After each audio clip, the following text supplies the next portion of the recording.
ఒక కుర్చీ తీసేయాలన్నా లేదా ఒక శారీరక శ్రమ చేయాలన్నా నేను కూర్చోబెట్టి నేను ముందుంటాను ఎప్పుడు. అది నా ఇంట్లో కావచ్చు, నా ఆఫీసులో కావచ్చు, ఒకసారి పబ్లిక్ పోడియం మన పబ్లిక్ ప్లాట్ఫామ్లో కావచ్చు.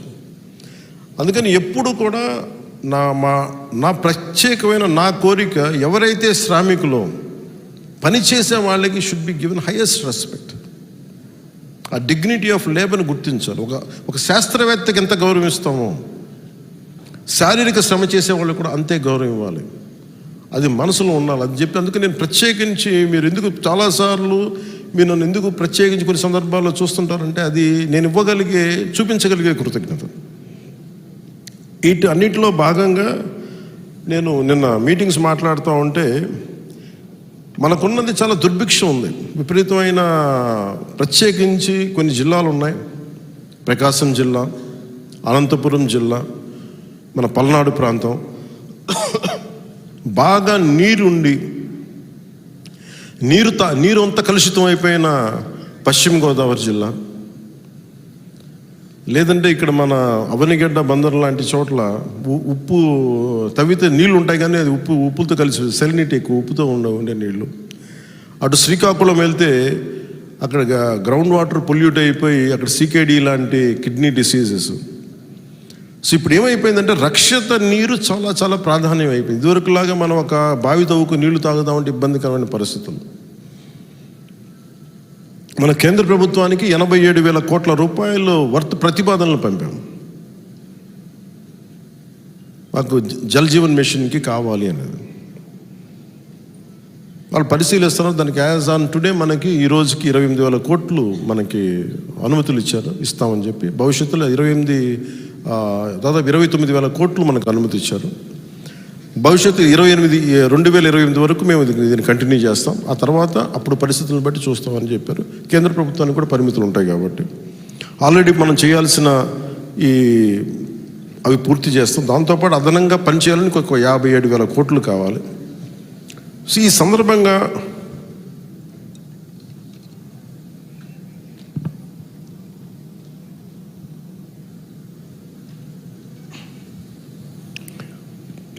నేను నిన్న రివ్యూ మీటింగ్ మాట్లాడుతుంటే అసలు మనకి డబ్బులు లేవు అనుకుందాం. అసలు మనం ఏం చేయాలి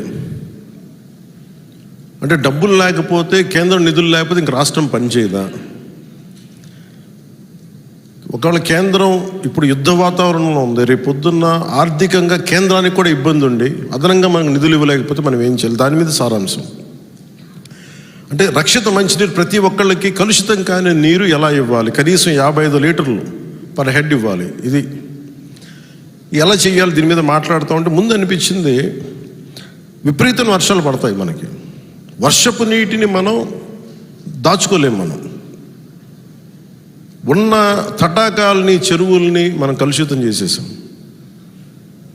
సో వీటన్నిటి గురించి ఏమి చేయాలి అని పెడితే నేను చెప్పాను, ముందు let us set up a war room. అంటే ఇది ఎలా పెట్టామంటే, వేసవిలో ఎట్లాగా నీటి కొరత ఉంటుంది దాన్ని అడ్రస్ చేయడానికి ప్రత్యేకించి డిప్యూటీ సీఎం ఆఫీస్లోను, అలాగే ప్రతి రూరల్ వాటర్ సప్లై హెడ్ క్వార్టర్స్లోను, PR డైరెక్టర్ ఆఫీస్లోను ఒక వార్ రూమ్ ఏర్పాటు చేయండి. అది నా డిప్యూటీ సీఎం పేషీ దగ్గర నుంచి మొత్తం అనుసంధానం చేసి మేము చూస్తూ ఉంటాం.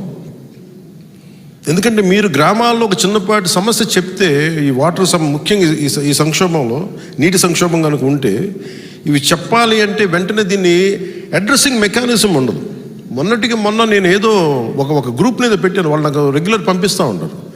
పంపిస్తుంటే మన ఎక్కడో తిరుపతిలో కొన్ని మూగజీవాలు, జింకలు ఇవన్నీ బయటకు వచ్చేసి ఫెన్సింగ్ లేక నీళ్ల కోసం అలమటించిపోతుంటే అది నా దృష్టికి ఎవరో పట్టుకొస్తే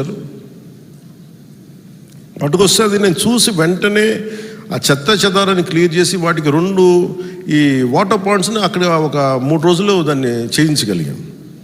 అంటే ఇట్లాంటిది వెంటనే ఇది నాకు ఏమనిపిస్తుంది, లెట్ us సెటప్ ఒక ఎలక్షన్స్ కోసం, ఎలక్షన్లు గెలవడం కోసం మన వార్ రూమ్లు ఏర్పాటు చేసుకుంటాం. అక్కడ మనకు ఓట్లు పడుతున్నాయా లేదు. నేనేమంటున్నానంటే, నిన్న చెప్పింది ఏంటంటే, ఓట్లు మనకి ఇప్పుడు మేము ఓట్ల కోసం పార్టీలు ఎలా పనిచేస్తాయో ఈ రోజున డిప్యూటీ సీఎం పేసి పంచాయతీరాజ్ శాఖ ఎంత బలంగా పనిచేయాలి, అసలు పనులు జరుగుతున్నాయా లేదా, కష్టాలు ఏమున్నాయి, నీటి ఎద్దడి ఎలా ఉంది, ఒకవేళ మనకి డబ్బులు లేని సమయంలో ఉన్న వర్షపు నీటిని మనం ఎలా ఆదా చేసుకోగలం, దానిని పట్టే విధానాలు ఏంటి, ఇవన్నిటి మీద మీరు దృష్టి పెట్టాలని చెప్పి నిన్న రివ్యూ మీటింగ్లో తెలియజేశాను. సో దానికి ప్రప్రథమంగా నేను చెప్పింది ఏంటంటే,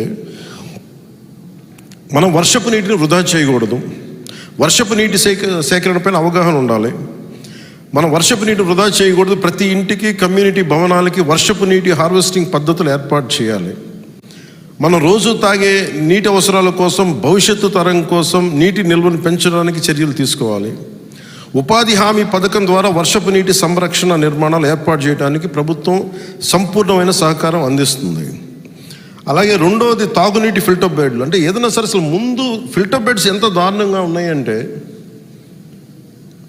ఇసుకే మార్చలేదు గత ప్రభుత్వం, ఖర్చు కూడా అవదు, బద్ధకం, అలసత్వం, బాధ్యతారాహిత్యం.